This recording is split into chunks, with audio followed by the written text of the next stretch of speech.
Would you like to see an early Quran manuscript that has 11 corrections or variants on a single page? If so, stick around. That's what we're going to talk about today. And the last example I'll show you is actually an alternate word in the verse.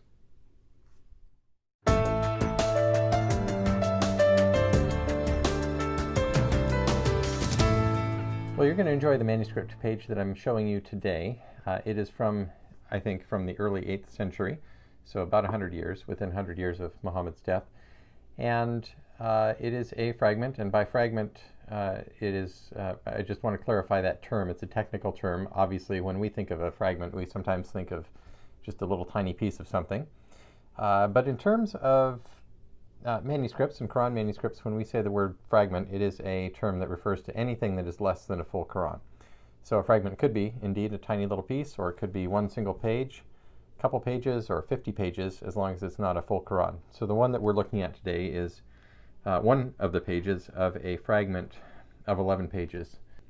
Let's go ahead and get going. Here is the page. It is the front side of page 8 of this manuscript that lives at the Museum of Islamic Art in Doha. I went and saw it in 2015 as a postdoctoral Rice Rockwell scholar, photographed all its pages as well as many others. This, however, is a picture of from the museum itself. I'm going to show you 13 different things that are going on this page, and let's take a look at the first one. It is here in Surah 699. In the text today it reads, "Fi dhalikum la'ayatin liqaumin yu'minun," which means, "Here indeed are signs for a people who believe." However, as it was written in this manuscript, it says, "La'ayatin lakum in kuntum yu'minun." Here indeed are signs for you if you believe, and the you plural if you plural believe. So it is a difference. It does make sense, but it is not the way the text stands today. And I've checked a couple of the earliest Tafsir. And the things I'm going to talk to you about today, I haven't done a thorough survey of every single one. So I'm going to leave some of this to those of you out there who are very familiar with the materials. If anybody wants to add in the comment section anything that you have found on some of these things, that would be so helpful to me, so we can crowdsource some of this. But I've looked in Tafsir Muqatil, which is an early tafsir. I see mention of this phrase, la ayatin liqaumin yu'minun, but it's only, he only tells what, he clarifies the meaning of it. He doesn't mention any alternate reading there. And similarly with Tafsir Mujahid, which is one of the earliest tafsirs that we have, there's no mention of this verse. So there we go. That's the first one we're looking at. Let's move on to the next. Okay, this is a place near the top of the page where there is the word bihi. It's in 699, and I can see what's going on here, because this word bihi does follow the previous instance. It follows the word fa'akhrajna, and the word fa'akhrajna from it occurs twice in this verse, and the word bihi does follow the previous instance of this word in the verse. So it seems possible that the scribe got to the second instance of the word and then wrote the word bihi, thinking that he was following the first occurrence of the word, perhaps. The strange thing about it, however, is that instead of continuing then with following what follows the word bihi in the text as we have it in the Hafs, he instead continues on with the verse as it occurs after the word minhu from it in the Hafs text. So not entirely sure what's going on here, but that is what is existing in this manuscript. Okay, here's the next one, and I've added some color here so you could see a little bit of what's going on. It's also from verse 699, and the text today reads, Anzuru thamarihi idda athmara. And there are two things missing in the manuscript that are present in Hafs text, and that is the third person singular pronoun of the possessive of thamara, which is fruit. They're fruits, but it would be his fruit, I suppose, more literally. The upshot is that there is one fewer aleph in this space than there is in the standard text, the Hafs text. So crowdsource this out to you. If you can see the sequence of letters as they occur in this manuscript, and think how you think the scribe was reading or intending this, please leave a comment below and we'll take a look at that and see if we get some good answers there. All right, here's the next one, and in this spot what has happened, and what you see inside the box there, is the place where an aleph initially stood, and that was the initial aleph of the word Allah. the effect of taking this aleph away is to convert the name or the word Allah to the word lillahi, which has the meaning of to Allah. And that is, in fact, how it stands in the Hafs text. And the verse reads, وَجَعَلُوا لِلَّهِ شُرَكَاءَ ajin. And this means they ascribed as partners to Allah, the jinn. Ja'ala, the verb in this, has the sense of bringing. In other words, they more literally brought the jinn as partners to Allah.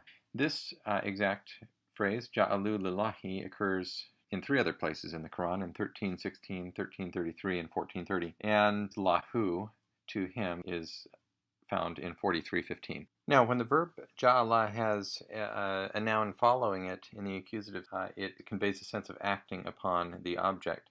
And it does have this causative sense in 1591, where it is said that they divided the Quran into parts. In 27:34, where the kings were acting upon the inhabitants of a city. In 43:19, it can also carry the sense of putting the object somewhere, such as in 71:7, where it said that they put their fingers into their ears. The verb there is ja'alu. It can also have the sense of alleging something, as in 37:158.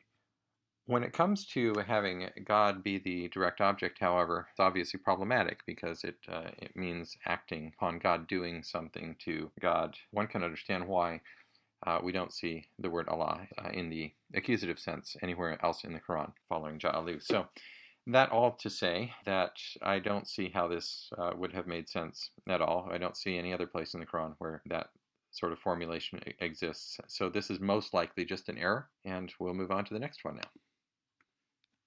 All right, so in this case, this is kind of interesting because here later on in the same verse, there is a spot where the word yasifun exists today. However, in this manuscript, the word yashrikun was clearly first written here. Now, the words have a similar sense, and the effect of the verse is similar, but it is a different word. So you can see what the scribe did here, and I don't have pointers here to go on the screen, but you can see that where the darker ink is, the little vertical line there has closed the front end of the kaf to convert it into a sad, and the little tooth at the front end of that has been put in, and the fa and the ra have been inserted there as well. What is interesting here is that the preceding letters, the 4 teeth followed by the ra, the first letters of yashrikun, have not been erased. So as it stands, there are extra letters in this manuscript that don't seem to belong there. And we do see erasures elsewhere on this page, so I'm not sure why the corrector did not go to the effort of erasing those other letters. Let's move on to the next one. Going back up near the top of the page here, we're back to 699, I believe. And the word is mushtabiha. There is one more tooth here in this word in the F1924 text, which is my abbreviation for the standard text, the Hafs text, than there is in this manuscript. So it's just a variant. It's one missing letter in this manuscript if we consider the standard to be the correct text. Not sure exactly what is intended here or what's going on. I'm happy again to have comments in the bottom.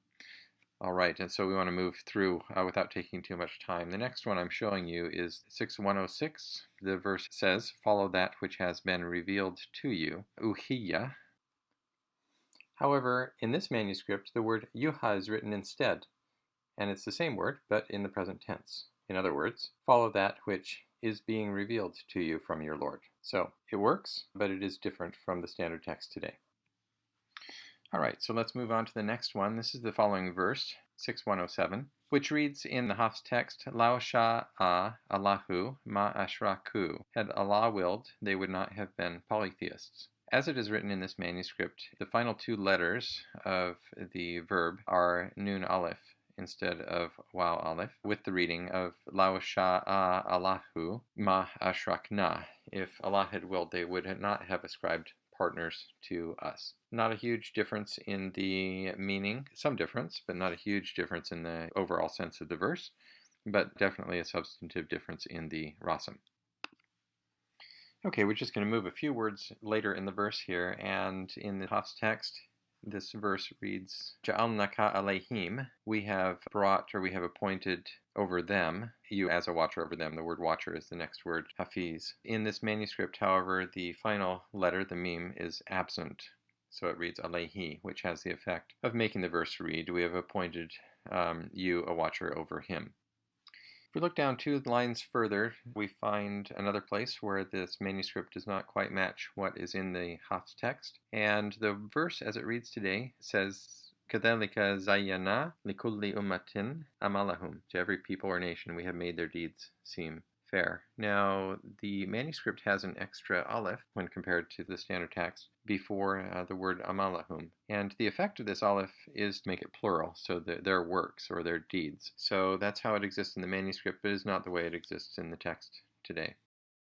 Okay, here are a couple of others that I'm not going to go into in detail because I want to get to the last one that I promised you. In 6105, there's an inserted aleph, and in 6106, there's at the beginning of that verse, there's an erasure leaving a gap, and in my experience, this is, and from all appearance on the page, the shape of the erasure and possibly some of the shadow of what is remaining. This looks like it would have been a wow. If you were translating, it would be and then the verse continues. So that's not at all unusual. It's very common to see that erased at the beginning of a verse because it so commonly starts so many verses of the Quran that often it's written where it's not supposed to be written and then they erase it afterwards. Okay, and here we are right at the very end with the moment that I promised you, which is an alternate word. It's not the first alternate word that we've seen on the page, but I think it's one of the more interesting ones. This is verse 6:110. This part of the verse reads, Fi tughyanihim yatmahun. We let them wander blindly on in their insolence. And I've circled there the word that roughly corresponds to the word that we're looking at, Fi tughyanihim, because in this manuscript, the word tughyanihim does not exist. Rather, its place is taken by the word hauzihim. So it is an alternate word. Fi hauzihim actually is used, as you can see, in another verse, not too far from here in the same surah, then leave them plunged in their foolish talk. So here at 6:110, with this alternate word, it has the reading of, we let them remain plunged in their blindness, or remain immersed perhaps in their blindness. Makes sense to my understanding of the Arabic. It does make sense. It's just an alternate reading, a different word from what we have today. All right, so that's it. I hope you've enjoyed what I've shown you today. If you have ideas or comments about what could have been going on at any point in the discussion, please do leave those at the bottom of the page, or if you have questions about anything else, I will be putting up a video. I'll be spending some time to answer your questions and comments sometime in the coming week, I hope. So look out for that. And I want to make one additional remark about this particular manuscript. The density of corrections and variants in it is unusually high, more so than many other manuscripts I've looked at, and for this reason I've made it the subject of a couple of further publications. The first one that will be released is this one called The Variant Quran, Fragment MS 474-2003, which will be coming out hopefully very soon, and that'll be geared toward a very general audience, probably most of you who are watching this video. I've tried in it to make the material very accessible to folks who may not have language skills in Arabic or the technical background in manuscript and textual criticism. So be on the lookout for that if it's interesting to you. It's going to have full page pictures of every single page, full transcription and all those things. But the second edition, which I'm working on, is for Brill Publishers in a series of books that's geared much more toward a scholarly audience. So that's it. Thanks so much for watching this video. Hope you'll take the time to subscribe to this channel if you haven't already, and then also I became aware, if you really want to be notified of every video that comes up as it comes up, please also hit the bell at the bottom, and that will make sure that you get notified, because I have found out that you actually will not be notified in every case unless you hit that bell. So it's up to you, but if you want to know every time something comes out, do hit that, and we'll talk again soon.